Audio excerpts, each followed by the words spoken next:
लोकसभा गठबंधन प्रत्याशी के समर्थन में आरएलडी कार्यालय बड़ौद पर एक बैठक आयोजित हुई, जिसमें बोलते हुए जिला पंचायत अध्यक्ष पति जय किशोर ने बड़ी बात कही। और सबसे बड़ी बात हमारे बीच अभी आए हमारे होनहार मजबूत स्तंभ और राष्ट्रीय लोकदल के कार्यकर्ता के रूप में काम किया और आज लोकसभा के प्रत्याशी चौधरी साहब ने बनाया। मैं इसका स्वागत करता हूँ, धन्यवाद।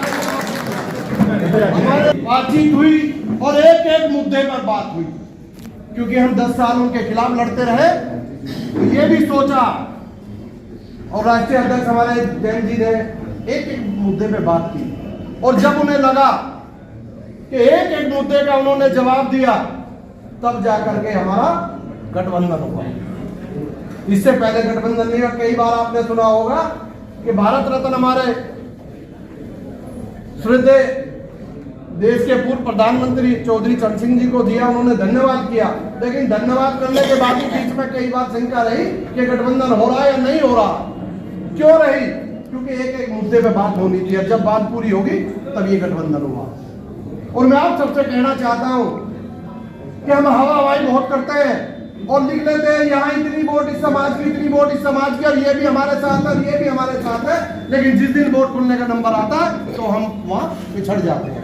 यही विधानसभा में हमारे साथ हुआ, जबकि हमारा इतना मजबूत गठबंधन था और बढ़िया हम चुनाव जीत रहे थे, और आते आते आते 2 दिन में हम चुनाव हार गए।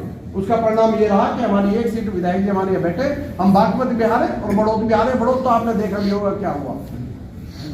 कहीं कमी रही कि कुछ और भी कमी रही, तो मैं आपको एक और बता देना चाहता हूं कि प्रत्याशी दूसरी पार्टी का भी आना, दूसरा प्रत्याशी भी हमारे बीच में आना, आपको उसको भी सोचकर उसको भी लेके चलना है। हमें कैसे करना है, ये नहीं कि हमारा गठबंधन हो गया और हम जीत गए और वो कर लिया। हमें दूसरे प्रत्याशी को सोचना, वो किस समाज से और कौन प्रत्याशी है, ये आपको इसलिए सोचना नहीं होगा।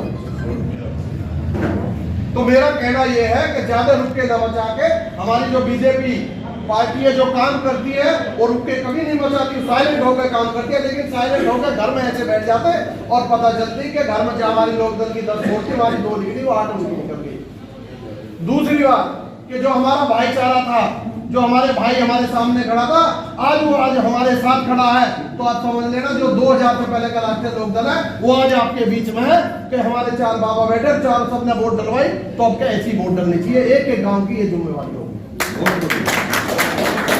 और वोट परसेंटेज का हमारा एक और ध्यान रखना कि वोट परसेंटेज हमारी मजबूत होनी चाहिए।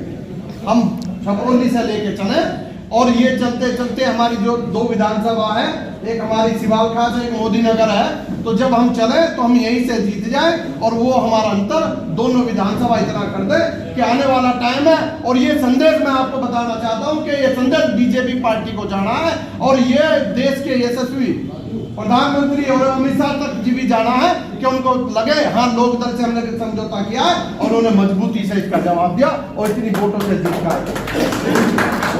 अगर आपने थोड़ी सी वोटों से जीत तो हम रहे, इसमें कोई संदेह नहीं है। अगर हम थोड़ी सी वोटों से जीते तो हमारा असर कम होगा। अगर हम ज्यादा मार्जिन से जीते तो वहां बैठे दिल्ली में हमें जो मंत्रालय मिलना है, हमारे चौधरी साहब को मिलना, वो आपकी वोटों से, आपकी जीत के अंतर से मिलेगा।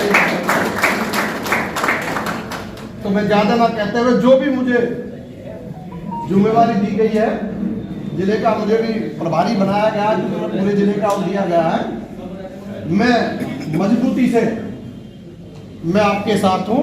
आप हमारे प्रत्याशी के, आप परिवार के हैं हमारे, और मैं समझता हूं यहाँ जितने भी लोग हैं, चाहे हमारे बीजेपी के लोग हैं या हमारे राष्ट्रीय लोकदल के हैं, आज वो सब यही मान ले कि जो भी है वो राजकुमार सागवान हम हैं, ना कि ये। एक एक वोट मजबूती से इकट्ठा होकर हम आपके साथ हैं, तन मन धन से आपके साथ रहें और साथ रहेंगे मजबूती से। जैसे आज आप यहाँ खड़े और यहाँ से आपको लेकर के दिल्ली के लोकसभा में आपको बैठाने का काम करेंगे। धन्यवाद। जय हिंद, जय भारत, जय भीम सभी को, और गठबंधन जय हो, मजबूत।